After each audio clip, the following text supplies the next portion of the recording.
The first crack sounded like a gunshot.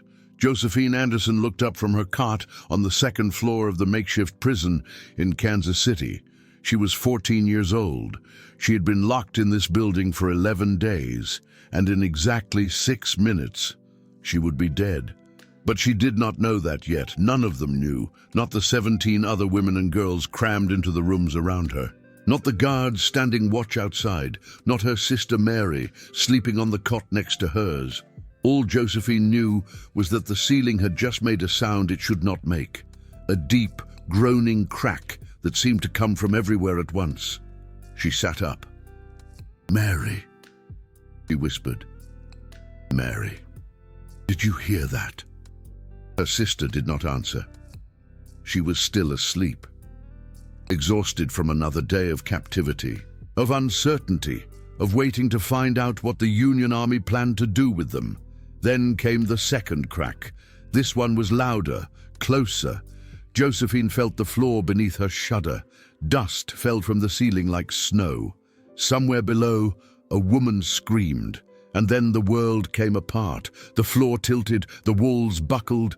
Josephine reached for her sister, but Mary was already falling. They were all falling, as the building that had held them prisoner for 11 days finally collapsed around them. Josephine landed on her back. Something heavy pinned her legs. Something heavier pressed against her chest. She could not move. She could barely breathe. The air was thick with dust and the screams of dying women. She tried to call for help, but the only word that came out was a name. "Bill," she whispered, and then louder. "Bill." Her brother was not there. Bill Anderson was 40 miles away, riding with Quantrill's guerrillas, fighting a war he had not started. He did not know his sister was trapped under a collapsed building. He did not know she was dying. He would not find out for 3 days. By then, Josephine would be buried. By then, everything would have changed. By then, the young man known as Bill Anderson would begin his transformation into something else entirely. Bloody Bill, the most feared guerrilla of the Civil War, the man with 53 scalps on his saddle. But that was later. Right now there was only a 14-year-old girl trapped under rubble, calling for a brother who could not hear her. And she had exactly 6 minutes left to live. This is the story of those 6 minutes. The story of how the Union Army created its own worst nightmare. The story of what happens when you kill an innocent child and call it an accident. Because make no mistake, what happened in Kansas City on August 13th, 1863 was no accident. The evidence was clear. The witnesses spoke. The truth was known. And it was buried, just like Josephine. We need to go back before the collapse, back before the prison, back to a time when Josephine Anderson was just a girl growing up on a farm in Missouri, and her brother Bill was just another young man caught up in a war he did not understand. The Anderson family lived in Jackson County, Missouri, right in the heart of what would become known as the Burn District. It was good land, fertile soil, the kind of place where a family could build a life. William Anderson, the man who would become Bloody Bill, was born in 1840. Josephine came later, in 1849. By the time the war started, Bill was 21 and Josephine was 12, old enough to help with chores, young enough to still believe the world was fundamentally fair. She was wrong about that, but she would not discover how wrong until it was too late. The Anderson family was not political.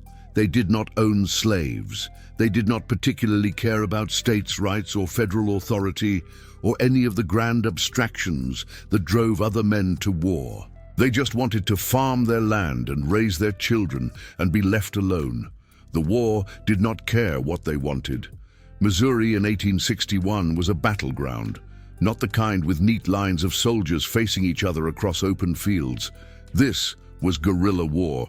Bushwhackers versus Jayhawkers, Confederate sympathizers against Union loyalists, neighbor against neighbor. And in the middle of it all, families like the Andersons, Bill's first involvement came almost by accident. A group of Jayhawkers, Union irregulars from Kansas, raided the Anderson farm in late 1861. They took horses, they took food. They beat Bill's father so badly he could not walk for 3 weeks.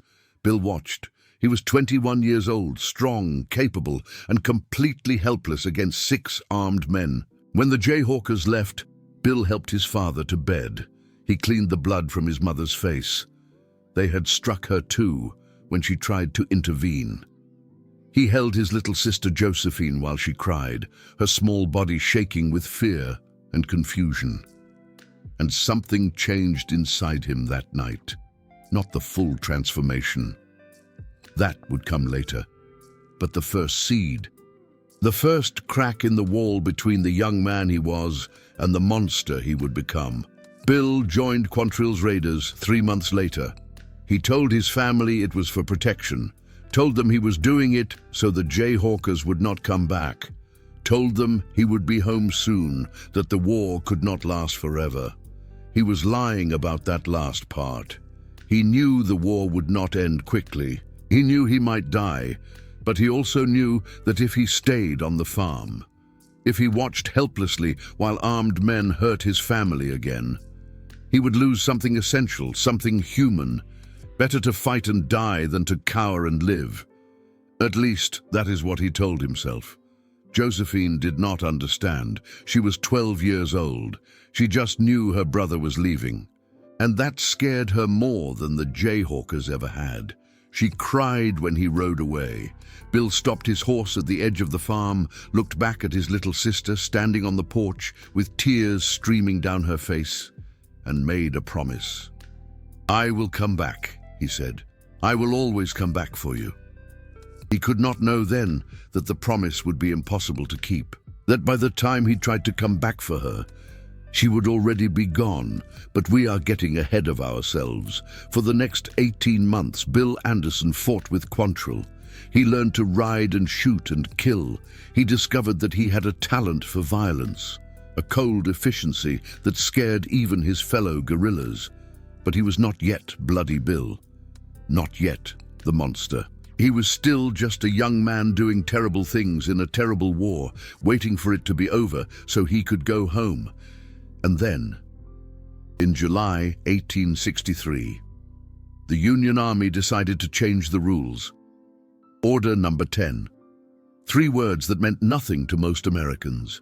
3 words that would change everything for the Anderson family. In the summer of 1863, the Union military command in Missouri faced a problem. The guerrillas were winning.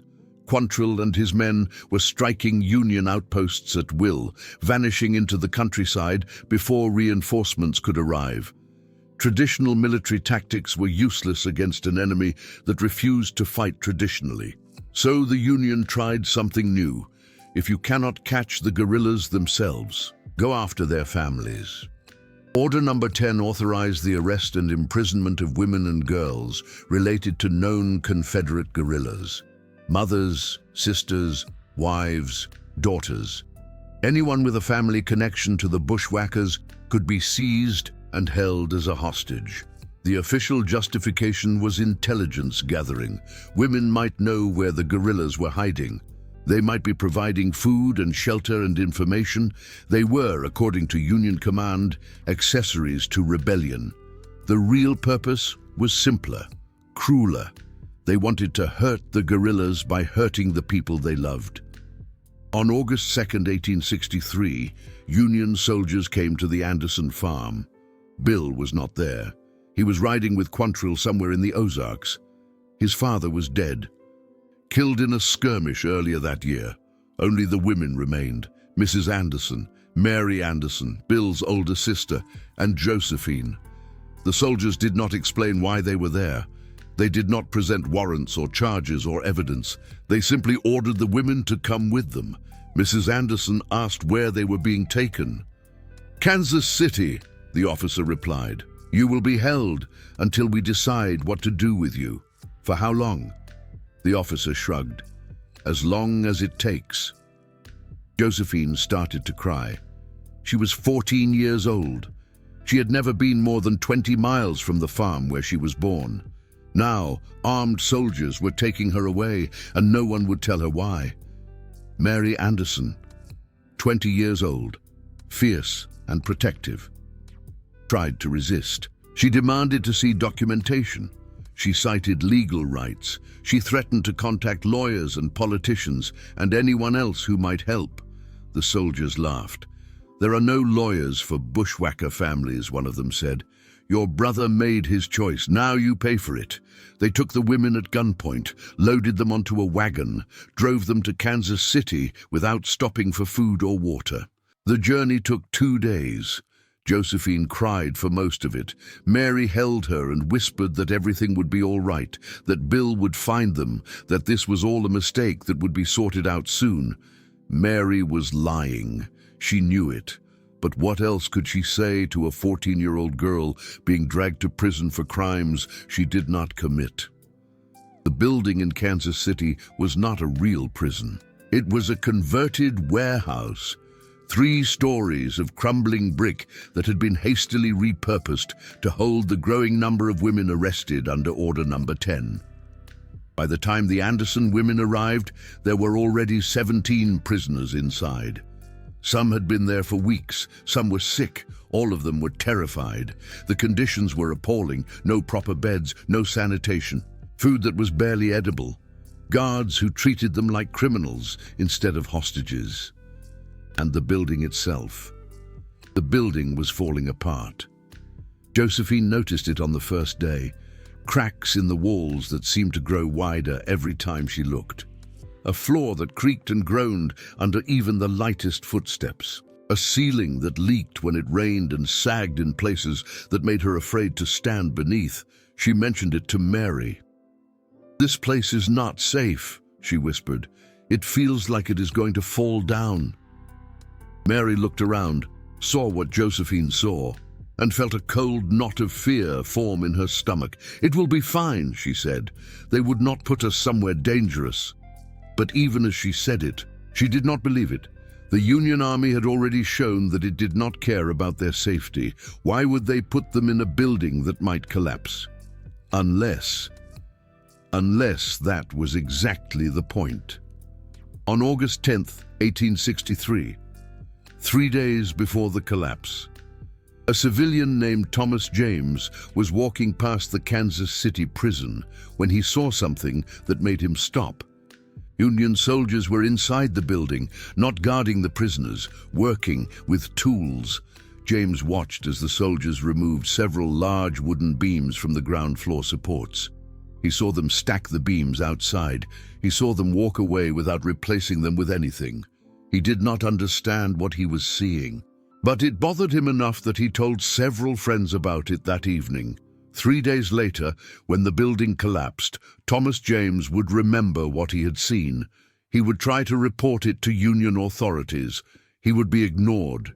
His testimony would be buried for 50 years, along with the women who died. But we are not there yet. We are still on August 10th, still 3 days before the collapse. Still in a timeline where Josephine Anderson might survive. Inside the building, the prisoners had begun to notice changes. The floor on the ground level had developed a noticeable sag.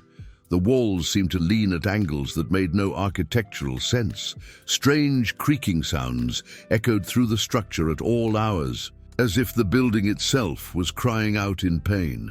Mary Anderson requested to speak with the guards.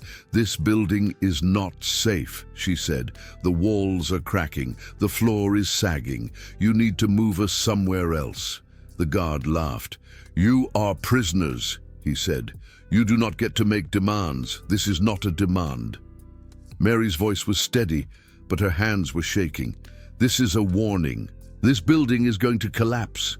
People are going to die." The guard shrugged. "Then I guess you better pray it does not happen while you're inside." He walked away. Mary stood in the doorway watching him go, feeling a cold certainty settle into her bones. "They know," she thought. "They know the building is dangerous. They put us here anyway." She did not know about the beams. She did not know that Union soldiers had deliberately weakened the structure. But she knew enough. She knew that they were being kept in a death trap. She knew that no one was going to help them. That night, Mary held Josephine while her sister slept. She stroked the girl's hair and whispered promises she could not keep. "Bill will come for us," she said. "He will find a way. He always does." Josephine murmured something in her sleep, a word, a name. Bill. Mary closed her eyes, tried to believe her own words, tried to imagine her brother riding through the night, coming to rescue them, taking them back to the farm where they belonged. But the farm was gone, burned by Jayhawkers months ago. There was nowhere to go back to. There was only this crumbling building and the war outside, and the growing certainty that they were not going to survive. 3 more days, Mary thought. That is all we have. She did not know she was right. August 13th, 1863. The day everything changed. The morning started like any other in the Kansas City prison. The women woke at dawn. They ate the thin gruel that passed for breakfast. They sat in their cells and waited for something to happen. Josephine was writing a letter. The guards had allowed paper and ink, a small mercy in an otherwise merciless captivity. Josephine had been writing to Bill every day since they arrived. Long letters full of hope and fear and questions that had no answers. The letter she wrote that morning would never be sent. It began, "Dear Bill, I miss you so much. Mary says you will come for us soon. I believe her, but sometimes at night I get scared. The building makes strange sounds, like it is sick, like it is dying." She never finished the sentence. At approximately 10:30 in the morning, the first crack appeared. It started in the basement. The beams that Thomas James had seen soldiers remove. Those beams had been holding up the entire west wall. Without them, the foundation had nothing to distribute the weight. The stress had been building for 3 days, invisible, inexorable, until it was not invisible anymore. The crack raced up the west wall like lightning. Women in the ground floor cells heard it first. A sound like a cannon going off inside the building. They screamed. They ran for the doors. Some of them made it. On the second floor, Josephine Anderson felt the floor tilt beneath her feet. She dropped her pen, reached for Mary, saw her sister's eyes go wide with terror, and then the ceiling came down. 6 minutes. That is how long Josephine Anderson lived after the building collapsed. 6 minutes of consciousness, trapped under rubble, with a broken spine and crushed legs and barely enough air to breathe. We know this because of testimony from survivors. Women who were pulled from the wreckage alive described hearing voices under the debris, calls for help that grew weaker as the minutes passed, names shouted into the dust and silence. One name more than any other. Bill. Bill. Josephine was calling for her brother, the brother who was 40 miles away, the brother who could not hear her, the brother who would not learn of her death for 3 more days. She called for him with every breath she had left. "Bill, please. I cannot move. Bill, it hurts. Bill, where are you?" The rubble around her shifted.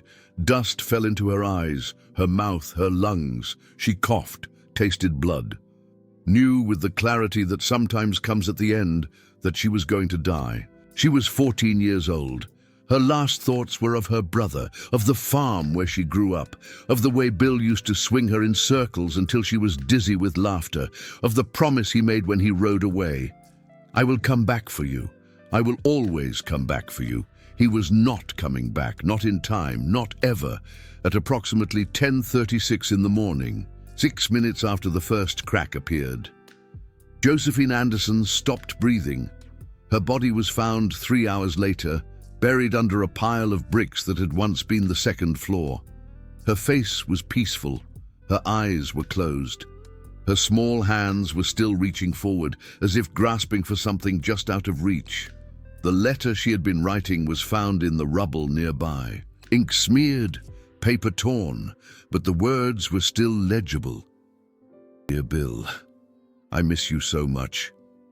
That letter would eventually reach Bill Anderson, but by then he would already know what had happened, and by then he would already be on his way to becoming something else entirely. 4 women died in the collapse of the Kansas City prison. Josephine Anderson was the youngest. The others were in their 20s and 30s, women whose only crime was being related to Confederate guerrillas. Several more were seriously injured, including Mary Anderson. She survived, but her legs were crushed so badly that she would walk with a limp for the rest of her life. The Union Army's official response was swift and predictable: an accident, tragic, structural failure. The building was old. These things happen. No investigation, no court-martial, no punishment for anyone. The commander responsible for the prison, the man who had given the order that placed these women in a dangerous building, the man who had ignored warnings about the structural integrity, was not disciplined. He was promoted. His new assignment: hunting Confederate guerrillas in Missouri, the very men whose families he had just killed. If you want to understand why Bill Anderson became Bloody Bill, if you want to understand the 53 scalps and the massacres and the violence that would define the last 14 months of his life, you need to understand this moment. The Union did not just kill his sister. They laughed about it. They called it an accident. They rewarded the man responsible. And then they sent him to hunt Bill. What would you do? What would any of us do? Bill Anderson learned about Josephine's death on August 16, 1863. He was camped with Quantrill's raiders in the hills outside Independence when a messenger arrived, a civilian sympathizer who had ridden through the night to deliver the news. Bill was sitting by a fire, cleaning his pistol, when the messenger approached. He looked up, saw the expression on the man's face, and knew, before a single word was spoken, that something terrible had happened. The building collapsed, the messenger said, the one in Kansas City, where they were keeping the women. Bill set down his pistol. "My sisters," he said. His voice was flat, emotionless, as if he was asking about the weather. "Mary survived. She is hurt, but she will live. And Josephine?" The messenger could not meet his eyes. "I am sorry, Bill. She did not make it." The silence that followed lasted exactly 7 seconds. Later, men who were there would describe those 7 seconds as the longest of their lives. They would talk about the way Bill's face changed, the way something behind his eyes seemed to shatter and reform into something harder, colder, less recognizable as human. Then Bill Anderson stood up. He did not scream. He did not cry. He did not ask questions or demand details or collapse in grief. He simply walked to his horse, reached into the saddlebag, and pulled out a dress, a small dress, faded blue with white flowers, the kind of simple garment a 14-year-old girl might wear on a summer day. Josephine's dress. Bill had kept it since his last visit home, a reminder of his little sister, a promise that he would return to her. Now, it was all he had left. He held the dress for a long moment. The other guerrillas watched in silence. No one knew what to say. No one knew if words even existed for a moment like this. Then Bill folded the dress carefully, placed it back in his saddlebag, and turned to face Quantrill. "Lawrence," he said. His voice was quiet, almost casual. "When do we ride for Lawrence?" Quantrill had been planning a raid on Lawrence, Kansas, for weeks.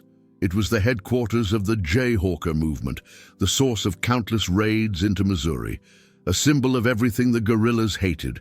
But the raid had been delayed. Too dangerous, too many Union troops in the area. Too much could go wrong. Bill did not care about any of that. "When," he repeated, "when do we ride for Lawrence?" Quantrill looked at the young man standing before him, saw the emptiness in his eyes, recognized it for what it was. The old Bill Anderson was dead, killed by the same building that killed his sister. What stood in his place was something new, something dangerous, something that would not stop until it had extracted a price from the world that had taken everything from him. 5 days, Quantrill said, "We ride for Lawrence in 5 days." Bill nodded. "Good," he said. "That gives me time to prepare." He walked away, disappeared into the darkness beyond the campfire, did not return until morning. No one knows what Bill Anderson did during those hours alone. Some say he prayed, some say he wept, some say he simply sat in the darkness, holding his sister's dress, trying to understand how the world could be so cruel. What we do know is this: when Bill Anderson emerged the next morning, he was a different person. The last traces of the young man who had joined Quantrill to protect his family. That person was gone, erased, replaced by something colder, harder, more terrible. The countdown to Bloody Bill had begun, and Lawrence would be the first payment. August 21st, 1863. 8 days after Josephine's death, 450 guerrillas rode into Lawrence, Kansas at dawn. What happened over the next 4 hours would become one of the most controversial events in American history. Defenders call it a military action against a legitimate enemy stronghold. Critics call it a massacre of unarmed civilians. The truth, as always, lies somewhere in between. Bill Anderson was at the front of the column. He had not slept in 3 days. He had barely eaten. His eyes were hollow, his face gaunt, his movements mechanical and precise. In his saddlebag, the dress. He carried it everywhere now, would carry it until the day he died. Lawrence was not prepared for what hit it. The guerrillas came fast and hard, riding through the streets before most of the town was even awake. Men were dragged from their homes. Businesses were looted. Buildings were set ablaze. By the time the sun was fully up, 160 men were dead. Bill Anderson personally accounted for at least a dozen of those deaths. He moved through the town with cold efficiency, checking lists of names, seeking out specific individuals. Anyone connected to the Jayhawker movement, anyone who might have had a hand in the policies that killed his sister. He did not kill women. He did not kill children. Even in his madness, even in his grief, Bill Anderson maintained that distinction. Only men, only those who fought or could fight, only those who bore some responsibility for the war that had taken everything from him.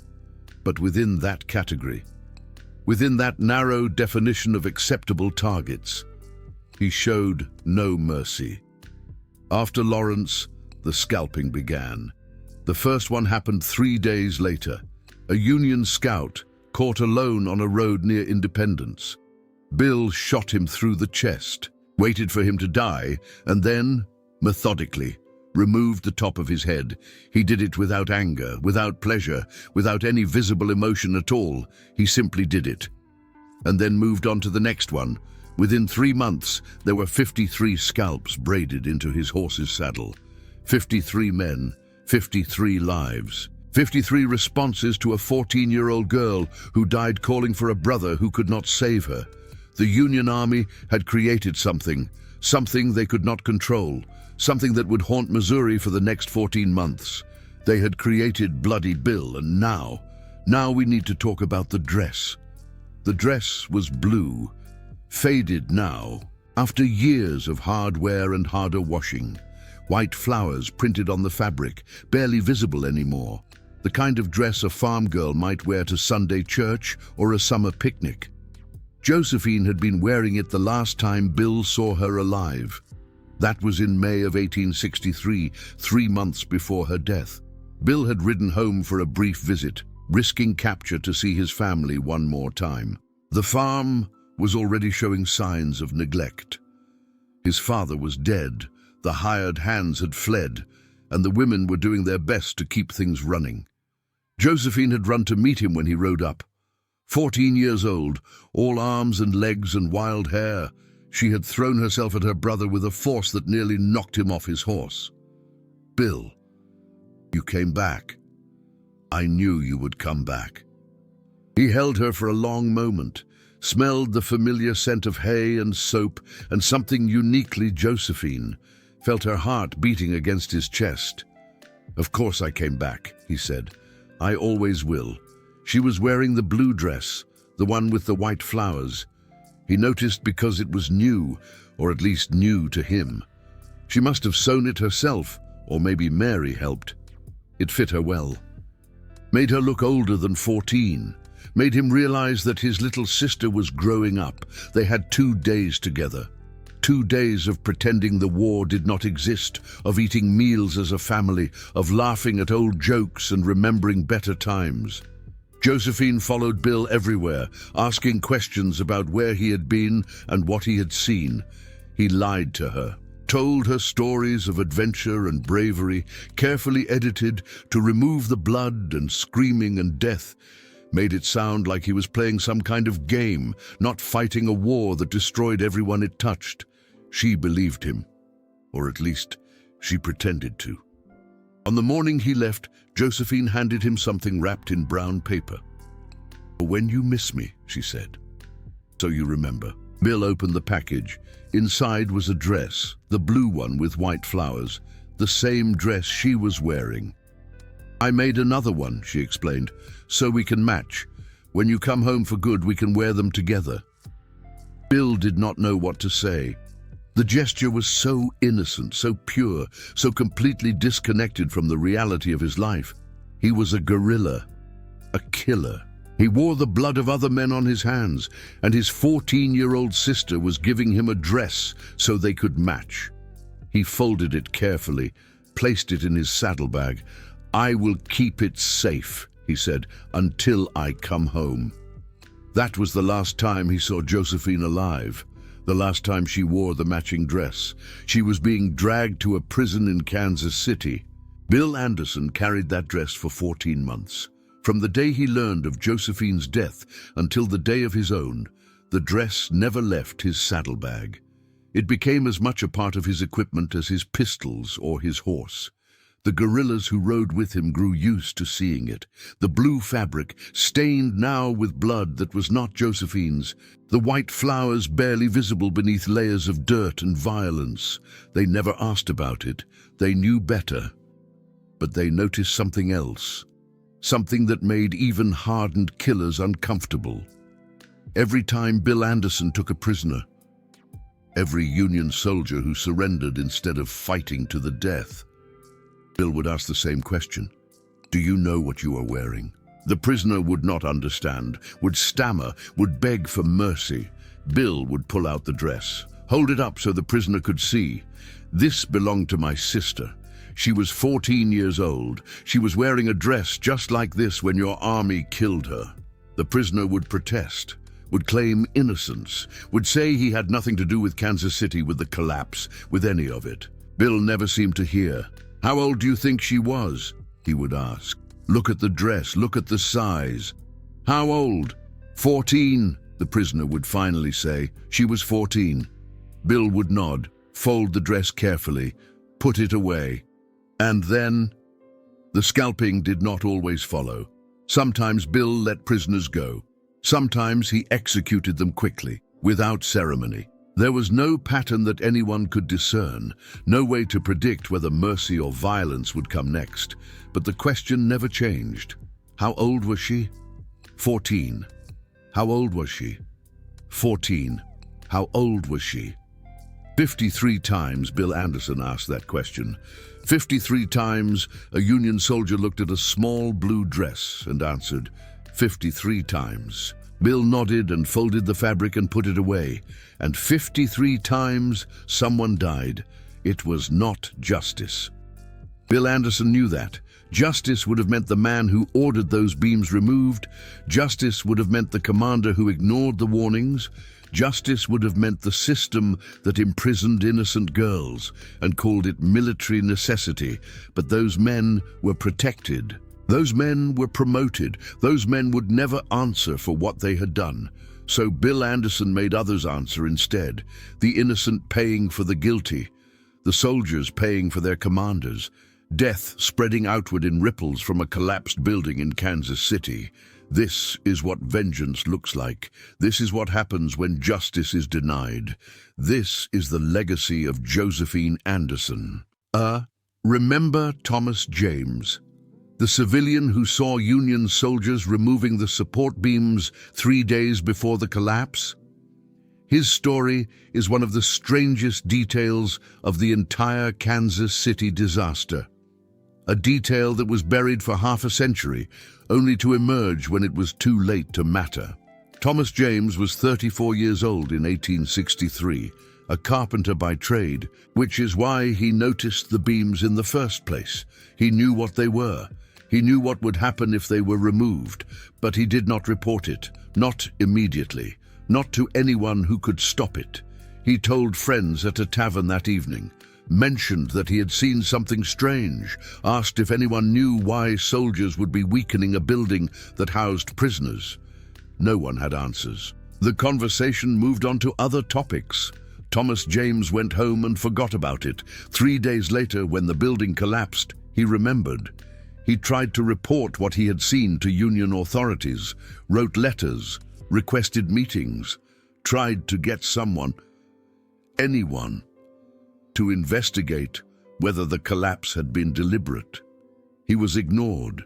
The official report called it structural failure, old building, poor maintenance, an accident that could not have been prevented. Thomas James knew that was a lie. He had watched soldiers remove the beams with his own eyes. He had seen them stack the wood outside. He had witnessed the deliberate weakening of a structure that housed innocent women and girls. But who would believe a civilian's word against the Union Army? Thomas James stopped trying after 6 months, gave up, returned to his carpentry work, and tried to forget what he had seen.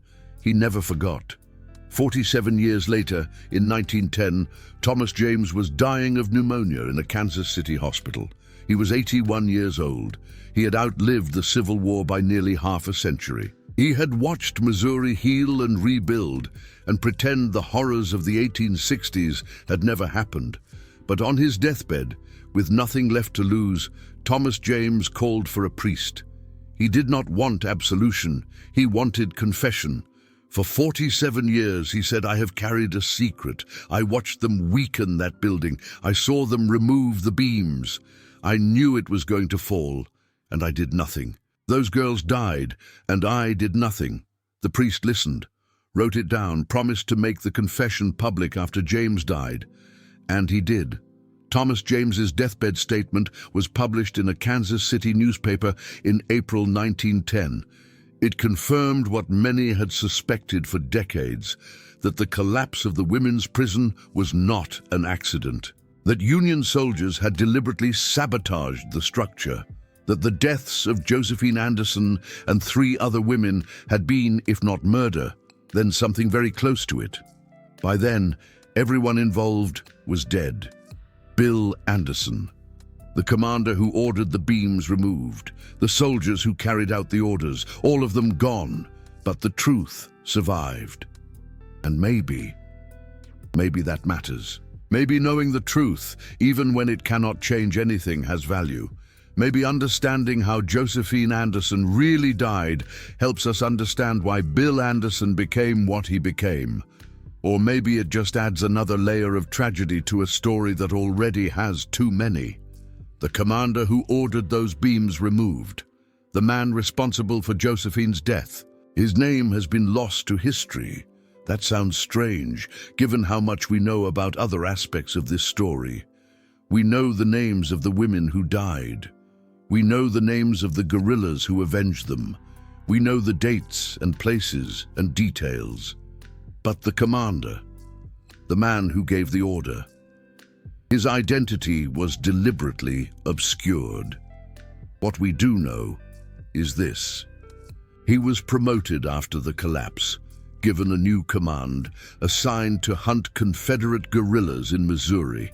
And within weeks of his new assignment, he was hunting Bill Anderson. The irony is almost too perfect to believe. The man who killed Josephine was sent to kill her brother. The murderer was given the task of catching the avenger. The circle was closing, but it was closing on the wrong person. Bill Anderson knew, someone told him. A spy, a sympathizer, someone with access to Union military assignments. Bill learned that the man responsible for his sister's death was now hunting him. For 8 days, Bill hunted back. He abandoned Quantrill's raiders temporarily, rode alone into Union-controlled territory, asked questions, bribed informants, searched for the commander who had destroyed his family. He never found him.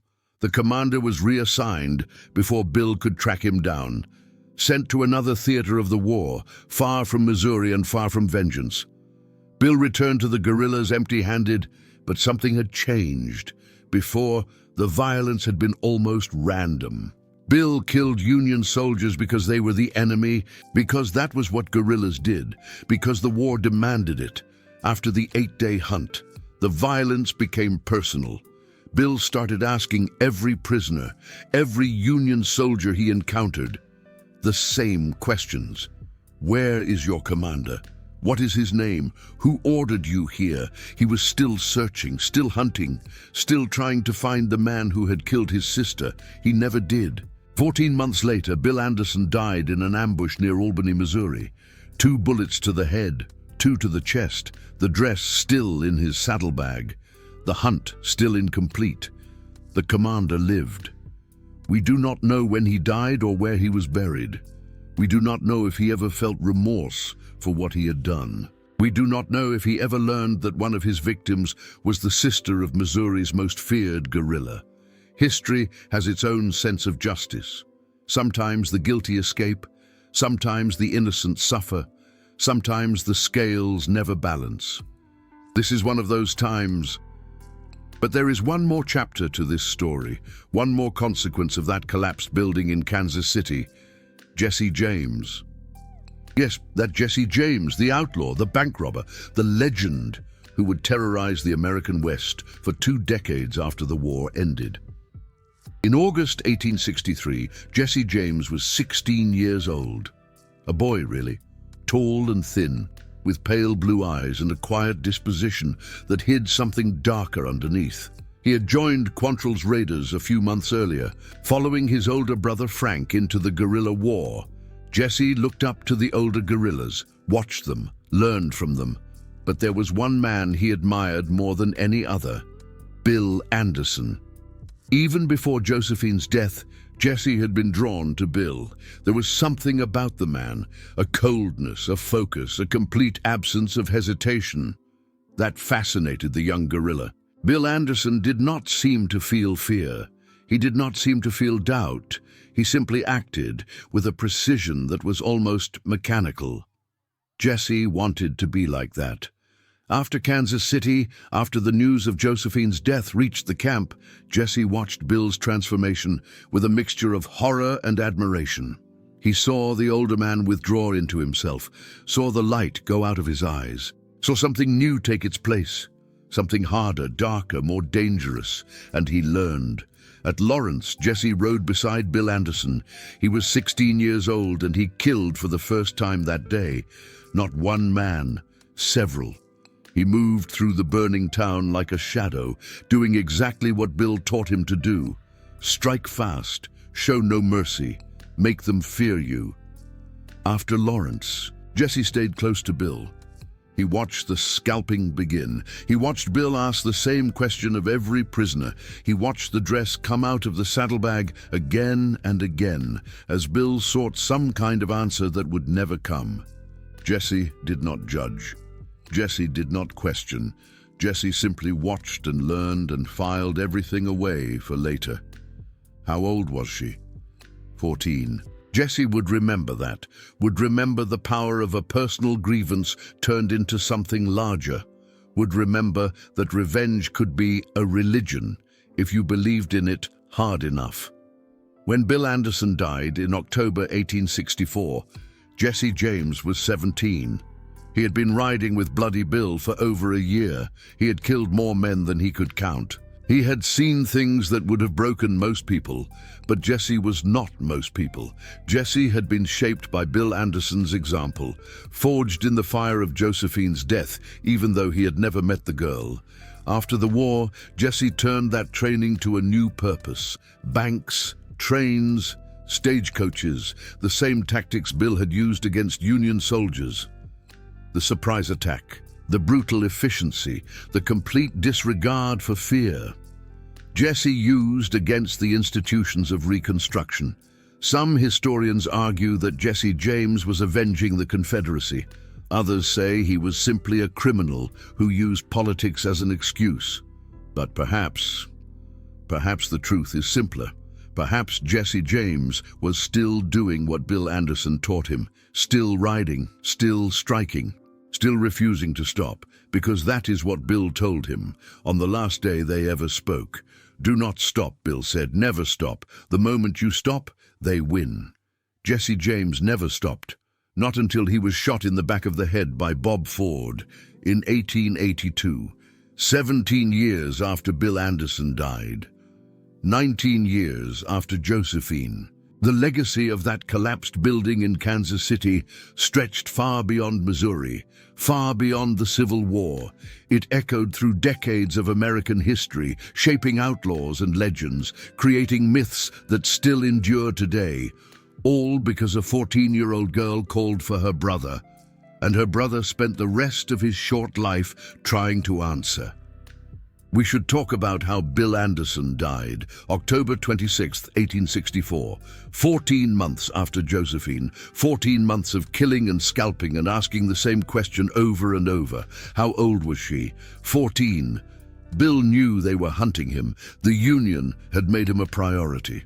The most wanted guerrilla in Missouri, with a bounty on his head large enough to make men risk their lives. Hundreds of soldiers were devoted to finding him. Spies and informants searched for any hint of his location. Bill did not hide. He rode openly through Missouri, daring them to find him, daring them to stop him, almost as if he wanted them to catch him, almost as if death was something he was seeking, not avoiding. The ambush was set near Albany, Missouri. Union soldiers had received intelligence about Bill's location and set up a trap along a road he was known to use. Hundreds of men hidden in the trees, waiting for the most feared guerrilla in the state. Bill Anderson rode right into it. Some say he knew it was a trap. Some say he saw the soldiers and kept riding anyway. Some say he charged directly at them, pistols drawn, screaming his sister's name. We do not know for certain what happened in those final moments. The accounts vary. What we do know is this. Bill Anderson took 4 bullets, 2 to the head, 2 to the chest. He fell from his horse and died in the Missouri dirt, 24 years old, with 53 scalps still on his saddle and his sister's dress still in his saddlebag. The Union soldiers celebrated. They had killed Bloody Bill. They had ended the terror. But then they did something that revealed exactly what kind of war this had been. They mutilated his body. They cut off Bill's trigger finger as a trophy. They photographed his corpse and sent the images to newspapers across the country. They tied his body to a horse and dragged it through the streets of Richmond, Missouri. For 3 days, they displayed Bill Anderson's body in the town square. Civilians came to see. Some came to spit. Some came to curse. Women who had lost husbands and sons to Bill's raids, came to stab his dead flesh with kitchen knives. 3 days of desecration. 3 days of vengeance against a corpse. And through it all, no one thought to ask, what created this? What made an ordinary young man into the monster we are celebrating the death of? The dress was still in his saddlebag, stained with blood, torn and faded. A piece of his 14-year-old sister carried for 14 months, through 53 kills, through hundreds of miles of Missouri countryside. The soldiers found it when they searched his belongings. They did not know what it was. They threw it away. Just fabric, just a dead girl's dress, just the reason for everything that had happened. Gone, like Josephine, like Bill, like all the others who died in a war that consumed everything it touched. The last person we need to talk about is Mary Anderson, Bill's older sister, the woman who survived the collapse with crushed legs and a lifetime of pain, the woman who held Josephine while they waited for rescue that never came. Mary Anderson lived until 1927. She was 84 years old when she died, outliving the Civil War by more than 60 years. She never spoke publicly about what happened in Kansas City, never gave interviews, never wrote memoirs, never sought attention or sympathy or compensation. But she kept things. When Mary died, her descendants found a box in her closet. Inside were letters, photographs, newspaper clippings, and one small item wrapped in faded brown paper, a piece of blue fabric, torn, stained with something dark that might have been blood. It was all that remained of Josephine's dress. The dress she was wearing when the building collapsed, the dress that was cut away by rescuers trying to free her broken body. Mary had kept it for 64 years. The note attached was simple: "So we never forget what they did to her." That piece of fabric is now in a museum in Independence, Missouri. It sits in a glass case next to a photograph of Josephine Anderson, a small girl with dark hair and serious eyes, wearing a dress that no longer exists. The museum does not get many visitors. Most people have never heard of Josephine Anderson. Most people do not know that a 14-year-old girl's death created one of the most feared killers in American history. But the fabric is there. The photograph is there. The story is there, waiting, remembering, refusing to let the truth be buried again. You have just experienced one of the most tragic chapters of the Civil War. The kind of story they do not teach in schools because there are no heroes, no clear villains, just humans caught in a machine of violence that consumed everyone it touched. Stories like this take time to research and tell properly. When you click Super Thanks, you are not just supporting a channel, you are saying, "This history matters. These forgotten girls matter. Their stories deserve to be told." Every contribution helps us uncover more hidden truths, more buried testimonies, more moments that history tried to forget. Josephine Anderson was 14 years old when she died. Her only crime was having a brother who fought for the wrong side. Her only punishment was 6 minutes of agony under a collapsed building, calling for help that never came. She died, calling for Bill. Bill spent the rest of his life trying to answer that call. He killed. He scalped. He terrorized Missouri for 14 months. He became a monster, but was he born that way or was he made? That is the question this story leaves us with, the question that has no easy answer. The Union killed a 14-year-old girl, called it an accident, promoted the man responsible. Bill Anderson killed 53 men, called it vengeance, died with his sister's dress still in his saddlebag. Who was the real monster? History does not answer that question. History just records the facts and lets us draw our own conclusions. But maybe the answer does not matter.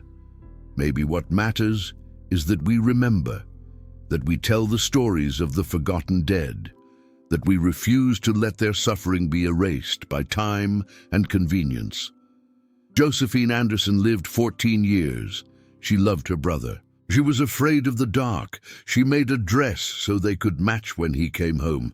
She died calling his name. Remember her. That is all we can do now.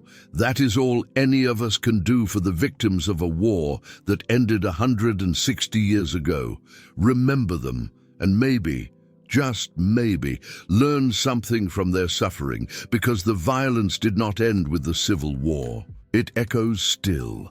In every war, every conflict, every moment, when governments decide that innocent lives are acceptable losses, Josephine Anderson was not the first innocent to die for someone else's politics. She will not be the last, but she deserves to be remembered. They all do.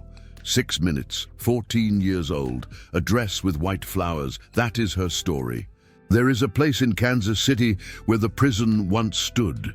It is not marked. There is no memorial, no plaque, no indication that anything significant ever happened there.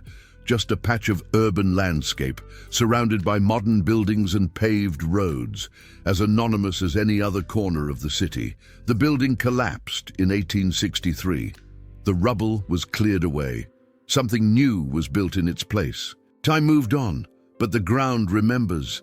Every year on August 13th, someone leaves flowers there. No one knows who. The city workers who clean up the area have reported finding them for decades. Simple wildflowers, blue and white, arranged in a small bundle on the concrete, like the dress Josephine was wearing, like the dress Bill carried until he died. Someone remembers.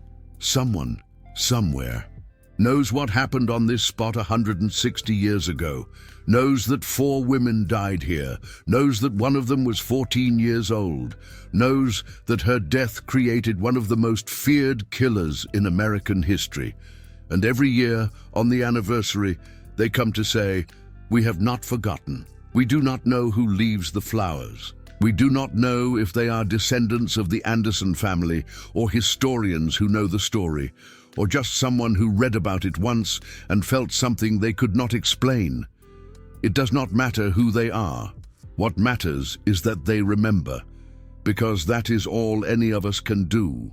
Remember the dead. Tell their stories. Refuse to let them be erased by time and indifference." Josephine Anderson was 14 years old. She loved her brother. She was afraid of the dark. She made a dress with white flowers so they could match. She died calling for Bill. He spent the rest of his life answering. Neither of them asked for any of this. Neither of them chose the war that consumed them. They were just 2 ordinary people, caught in the gears of history, ground up by forces beyond their control, but their story endures. And as long as their story endures, they endure too, in some small way, in some corner of human memory. They exist. That is not nothing. That is not nothing at all. Comment below and tell us, what would you have done if someone killed your 14-year-old sister and called it an accident? If they promoted the man responsible, if they sent him to hunt you, would you forgive? Would you forget? Would you become what Bill Anderson became? There is no right answer. There is no wrong answer. There is only the question and the silence that follows. Because none of us really knows what we would do, not until we are there, not until we are standing where Bill Anderson stood, holding a small blue dress, trying to understand why the world is so cruel. History is full of people who did terrible things. History is full of people who had terrible things done to them. Sometimes they are the same people. Bill Anderson was both. Remember that. And remember Josephine, 6 minutes, 14 years old, a dress with white flowers, forever.